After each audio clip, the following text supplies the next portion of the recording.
بسم اللہ الرحمن الرحیم۔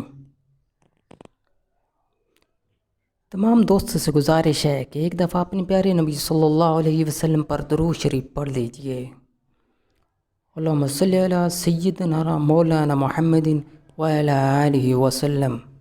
حضرت عبداللہ بن عمر رضی اللہ عنہ روایت کرتے ہیں کہ رسول اللہ صلی اللہ علیہ وسلم نے فرمایا کہ 3 آدمی جنت میں داخل نہیں ہوں گے: 1 والدین کا نافرمان، ہمیشہ شراب نوشی کرنے والا اور کچھ دے کر احسان جتانے والا۔